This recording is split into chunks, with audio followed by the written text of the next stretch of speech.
वाणिज्य मंत्री railway minister Piyush Goyal इस समय जुड़ रहे हैं एक्सक्लूसिवली बात करने के लिए। पीयूष जी, आपका अभिनंदन है न्यूज 18 नेटवर्क पर। मेरी आदत है, मैं तो बहुत सीधा सवाल पूछता हूं और my straight question to you tonight sir, my straight question to you tonight sir, मेरा पहला सवाल आपसे यह है कि आपने 1.5 घंटा पहले, करीब कुछ घंटे पहले एक ट्वीट करा है जिसमें आपने कहा है कि देश का किसान प्रधानमंत्री नरेंद्र मोदी जी की सरकार द्वारा बनाए गए कृषि कानूनों के महत्व को समझता है। विभिन्न राज्यों से आए किसान प्रतिनिधियों ने आज इन बिलों पर अपना समर्थन दिखाया और पंजाब के किसानों का आंदोलन राजनीति से प्रेरित है, किसी भी कीमत पर यह कानून वापस नहीं होंगे। यानी आप लोगों का फाइनल ऑफर यही है कि कानून अब वापस नहीं होंगे, अगर बातचीत करनी है तो करें, नहीं तो टूट गई है ये बातचीत। अमीश जी, सवाल ऐसा है कि कानून जब बनते हैं तो कुछ सोच समझ के कैसे देश में अलग अलग प्रांतों में, अलग अलग हिस्से में क्या क्या तकलीफें हैं, उनको कैसे एड्रेस किया जाए, उसके हिसाब से कानून बनते हैं। इन कानूनों के पीछे देश के 12-13 करोड़ किसानों का लाभ हो, उसके हिसाब से कानून बने हैं। अब अगर कोई आके बोले कि मैं कह रहा हूं ये कानून वापस ले लो और उसके अलावा मैं कोई चर्चा ही नहीं करूंगा, इसका क्या मतलब है? आखिर कानून में कुछ प्रावधान है, अगर किसी को कोई कुछ प्रावधान से तकलीफ है, सरकार खुले दिल खुले मन से चर्चा करने को तैयार है। लेकिन आज स्थिति ऐसी है, देश भर में आप देखिए 2 भारत बंद हो गए, 8 तारीख को और आज 14 तारीख को। आपने क्या देश भर में किधर भी चित्र देखा? थोड़े बहुत राजनीतिक नेताओं ने फोटो ऑप किए, झंडे उठा के एक 10-15 मिनट का नाटक किया, उसके अलावा आपने देश में किधर भी कोई आंदोलन, कोई भारत बंद का चित्र देखा क्या? दुर्भाग्यपूर्ण, ये कुछ किसानों के कंधों पर ये माओइस्ट और नक्सल लोगों ने किसानों के कंधे पे कोशिश की है कि नरेंद्र मोदी जी की सरकार द्वारा लाए गए अच्छे कानूनों को रद्द करवाएं किसी तरीके से। और उनको किसानों के हित से लेना देना नहीं है। नक्सल मूवमेंट तो कहता ही है कि बस ओवरथ्रो द गवर्नमेंट, और गवर्नमेंट जो किसी की भी हो। आखिर इस किसान आंदोलन के एक बहुत बड़े नेता का अगर आप हिस्ट्री देखो तो वो तो फाउंडिंग मेंबर है people's democratic front of India का, पीडीएफआई फाउंडिंग मेंबर है। और उसमें और कौन है फाउंडिंग मेंबर्स अमीश जी? वरावरा राव जेल में है, कल्याण राव, मेधा पाटकर, नंदिता हक्सर, दर्शन पाल, SAR गिलानी, BD शर्मा। अब ऐसे लोग जब संस्थाएं बनाते हैं, अल्ट्रा लेफ्ट माओइस्ट संस्थाएं, जिनको कांग्रेस की सरकार ने उनके उस समय के जो होम मिनिस्टर थे RPN सिंह, उन्होंने एक प्रश्न 3838 लोकसभा में 18 फरवरी 2014 को उन्होंने प्रश्न के जवाब में कहा, PDFI is an active front organisation of CPI Maoist. PDFI is a part of the Maoist movement which is fueling left-wing terrorism in the country. जी, अब ऐसी संस्थाओं के लोग जब इस आंदोलन को लीडरशिप देंगे तो आप समझ सकते हैं कि क्या हाल होगा। पीयूष जी, लेकिन किसानों के आंदोलन के बीच एक नारा भी लगा, क्योंकि आप इसको अल्ट्रा लेफ्ट के साथ जोड़ रहे हैं, कि लगा कि जिसे इस देश के लोग या किसान भी पसंद नहीं करेंगे, अब वो नारा था हाय हाय मोदी मर जा तू। वो लेफ्ट के झंडे के नीचे वो नारा लगा। क्या आपको लगता है कि ये आंदोलन किसान का है, लेकिन कुछ लोग, आज रणदीप सिंह सुरजेवाला ने भी बोला कि हाँ, कहीं कुछ लोग ऐसी बात कर रहे होंगे जो गलत है, लेकिन अधिकतर किसान ही खड़ा हुआ है। बीजेपी इसको अल्ट्रा लेफ्ट नक्सलवादी मूवमेंट बताना चाहता है। देखिए, किसान तो पूरे देश में किधर भी खड़ा नहीं हुआ है। अब यहां पे कुछ लोगों को भ्रमित किया जा रहा है, गलत रास्ते पे लेके जाया जा रहा है, और जो कुछ लोग समझ रहे हैं कि इस कानूनों में कोई नुकसान नहीं है, फायदे दिख रहे हैं उनको, लेकिन अब वो उनके जकड़ में आ गए हैं ये नक्सल और माओइस्ट ताकतों के, और अब वो अपनी आवाज बुलंद नहीं कर पा रहे हैं। बहुत दुर्भाग्यपूर्ण स्थिति बन गई है। मैं तो नेगोशिएशन में था जी। वो जो संस्थाएं वहां बैठी हैं, उसमें जो लेफ्टिस्ट और माओइस्ट नक्सल सोच के विचारधारा के लोग हैं, वो दूसरों को बोलने भी नहीं देते, चर्चा भी नहीं करने देते, मुद्दों पे नहीं आने देते। आखिर कुछ मुद्दे होते तो चर्चा से समाधान निकल सकता था। अब तो कोई मुद्दे रहे नहीं, तब भी वो बातचीत नहीं करो, लेकिन बस रिपील करो, क्योंकि वो नहीं चाहते कि आंदोलन खत्म हो। उनको पहली बार जिंदगी में शायद कुछ दिखाए कि उनकी रेलेवेंस, और आप जैसे टीवी चैनल उनको बार बार दिखा के उनको लगने लगा है कि वो बड़े देश के नेता बन गए। दुर्भाग्यपूर्ण स्थिति खड़ी हो गई है कि कुछ लोगों ने इस आंदोलन को हाईजैक कर लिया। नहीं, ये एक सवाल मेरा ये है, क्या सरकार से ताकत आज इस आंदोलन को हाईजैक कर गए? मेरा सवाल है, क्या सरकार से संवाद में देरी हुई जिससे इन लोगों ने इसको हाईजैक कर लिया, या फिर आपको लगता है मंशा यही थी? पीयूष जी, मुझे लगता है ये पूरा प्री प्लान था। शुरू में कुछ राजनीतिक ताकतों ने इसको बल दिया, उन्हें लगा इसमें उनकी राजनीतिक फायदा होगा। आपसी दो पार्टी जिसमें बीजेपी का कोई लेना देना नहीं था, उस लड़ाई में उन्होंने आंदोलन को फूंक दी। पर अब वो आंदोलन उन सबके हाथ से निकल के नक्सल और माओवादियों के हाथों में चला गया। अब इसका सोल्यूशन क्या है? क्योंकि आप नेगोशिएशन टेबल पे थे, आप भी थे और कृषि मंत्री नरेंद्र सिंह तोमर भी थे। अब इसका सोल्यूशन क्या है? क्योंकि अमित शाह साहब ने भी इसकी कमान अब ले रखी है कि इसका सोल्यूशन निकले। सोल्यूशन क्या निकलेगा इसका एंड में? क्योंकि कई दिल्ली पे आने वाले रास्ते जाम कर रखे गए हैं। अभी भी मेरा किसान भाई बहनों से अनुरोध है कि चर्चा की टेबल पे आए। डिस्कशन और डायलॉग, संवाद और वार्तालाप से ही समाधान निकल सकता है। ये माओइस्ट और नक्सल ताकतों को अलग करे। सुनने में आता है एकाध को इन्होंने अलग किया भी है, जो अधिकांश तेज उग्रवादी ताकत से वहां पे कहते थे कि नहीं, रिपील के अलावा हम कुछ बात नहीं करेंगे। और जो दो चार ऐसे गलत सोच के लोग इस आंदोलन को आज एक जकड़ के बैठे हैं, उनको बाहर निकाला जाए और संवाद और चर्चा से मार्ग निकल जाएगा। मेरा विपक्षी दलों से भी कहना है कि आप किसानों के कंधे पे बंदूक लगा के उनका नुकसान मत करिए।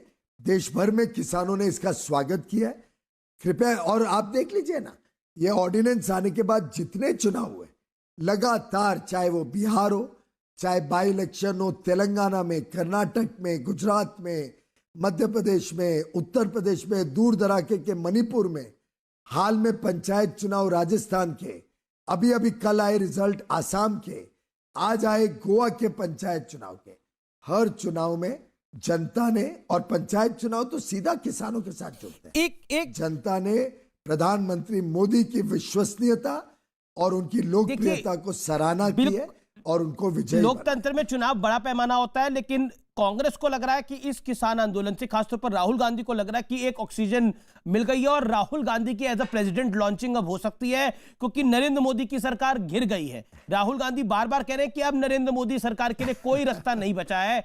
अब दिन 4 बचे हैं। अखिलेश यादव, राहुल गांधी दोनों इसी बात पे अड़े हुए हैं। आमिर जी 6 साल से वो अलग अलग चीजों में ऐसा ही ख्वाब देख रहे हैं जी, पर जनता ने उनको पूरी तरीके से नकार दिया है। क्या राहुल गांधी जी ये बता सकते हैं कि उन्होंने 50 साल में थे, उन्होंने एमएसपी का कानून क्यों नहीं लाए? क्या राहुल गांधी जी ये बता सकते हैं कि केरल में इतनी बार उनकी सरकार आई, उन्होंने एपीएमसी एक्ट केरल में क्यों लागू नहीं किया? क्या वो बता सकते हैं कि उनकी लाख कोशिशों के बावजूद देश में किधर भी भारत बंद क्यों नहीं करा पाए, ना 8 तारीख को ना 14 तारीख को? क्या वो बता सकते हैं कि कांग्रेस के कौन नेता इस चीज को समझते हैं कि इन कानूनों के लाभ क्या है और वो क्यों वंचित रखना चाहते हैं हमारे देश के किसानों को, कि उनकी आमदनी बढ़े, निवेश हो एग्रीकल्चर में, निवेश हो आधारभूत सुविधाएं इंफ्रास्ट्रक्चर में, वो क्यों रोकना चाहते हैं देश की प्रगति? लेकिन आपके इतने राजनीतिक छोटी सोच के व्यक्ति हैं कि उनको आखिर उन्हीं की सरकार में शरद पवार जी बार बार पत्र लिख के क्यों ये कानून को लागू 2010-2011 में पत्र लिखा गया था। राहुल गांधी जी ने अपने खुद का मैनिफेस्टो भी नहीं पढ़ा है, खुद की पार्टी का 2019 का मैनिफेस्टो ही नहीं पढ़ा है। दुर्भाग्य की बात तो ये। पीयूष जी एक महत्वपूर्ण सवाल, आपके अपने सहयोगी, चाहे वो अकाली दल हो, चलिए शिवसेना तो पहले छोड़ के चले गई, शिवसेना भी अब बहुत तंज कसती है, डेली सुबह सुबह सामना में कुछ ना कुछ आ जाता है किसानों से जुड़ा हुआ, किसान आंदोलन से जुड़ा हुआ, लेकिन अकाली दल भी नहीं समझ पाया। आरपीआई अठावले साहब भी भारत बंद में शामिल हो गए पिछली बारी। क्या आप कहना चाहते हैं, आपके अपने सहयोगी क्यों नहीं समझ पाए? एक मिनट, अकाली दल, ये सवाल आप अकाली दल को पूछिए। आखिर अकाली दल की बड़ी वरिष्ठ नेता कैबिनेट में थी जब ऑर्डिनेंस पास हुआ। हरसिमरत कौर बादल। अकाली दल ने पंजाब में जाके प्रचार किया कि इसके लाभ कितने हैं इस कानून के, ये प्रचार किया है। ऑर्डिनेंस के बाद हमसे पत्र मांगा कि एमएसपी कंटिन्यू होगी। तोमर जी ने सुखबीर सिंह बादल जी को पत्र लिख के दिया कि एमएसपी पहले भी थी, आज भी है, कल भी रहेगी। डेटा दिया कि एमएसपी पे खरीद मोदी सरकार के आने के बाद डबल हो गई है, दुगनी हो गई है। एमएसपी के रेट सबसे ज्यादा मोदी सरकार ने बढ़ाए। एमएसपी को कॉस्ट प्लस 50% मोदी सरकार ने किया। पीएम किसान मोदी सरकार लाई।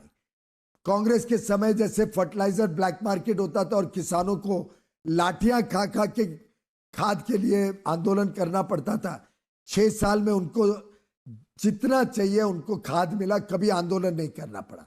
प्रधानमंत्री फसल बीमा योजना मोदी सरकार लाई। सॉइल हेल्थ कार्ड 16 करोड़ मोदी सरकार ने दिए। जितना काम किसानों के लिए मोदी सरकार ने किया, मैं दावे के साथ कहता हूं आज के पहले कोई सरकार ने नहीं किया। और ये बात मैं नहीं कह रहा हूं जी। MS स्वामीनाथन जो एक प्रकार से सबसे बड़े विशेषज्ञ हैं, उन्होंने टाइम्स ऑफ इंडिया में एक ऑपेड लिख के एक लेख लिखा था जब हमने एमएसपी को कॉस्ट प्लस 50% करा। और उन्होंने कहा ये पहली सरकार है जिसने वर्षों वर्षों बाद किसानों की कई समस्याओं के ऊपर चिंता की और उसका समाधान किया।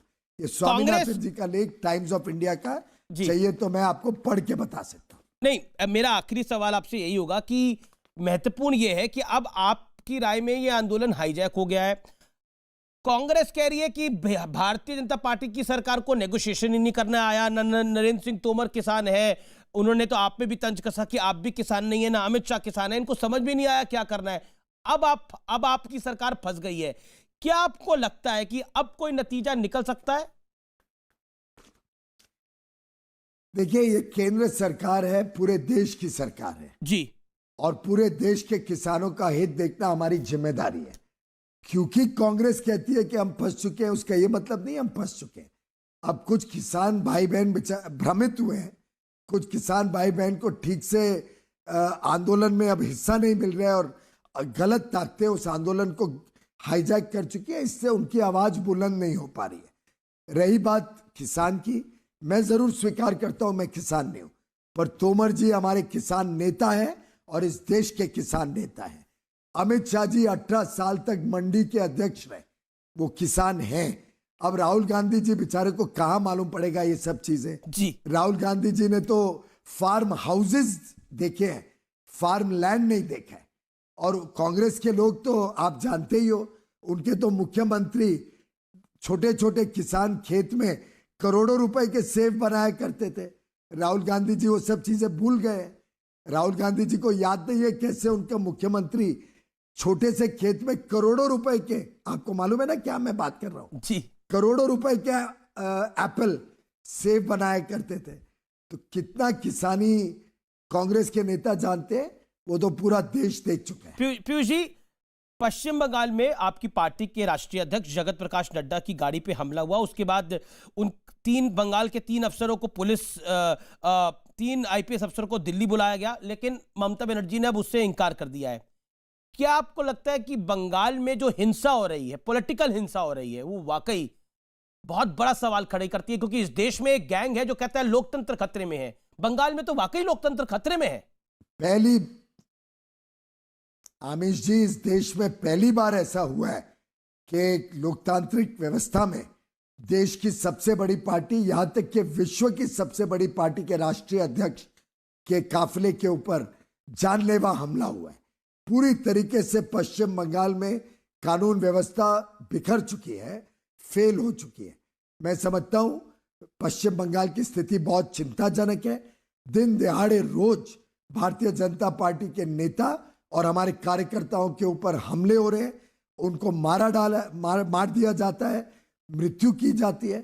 100 से अधिक भाजपा के कार्यकर्ताओं को कत्ल हो चुका है।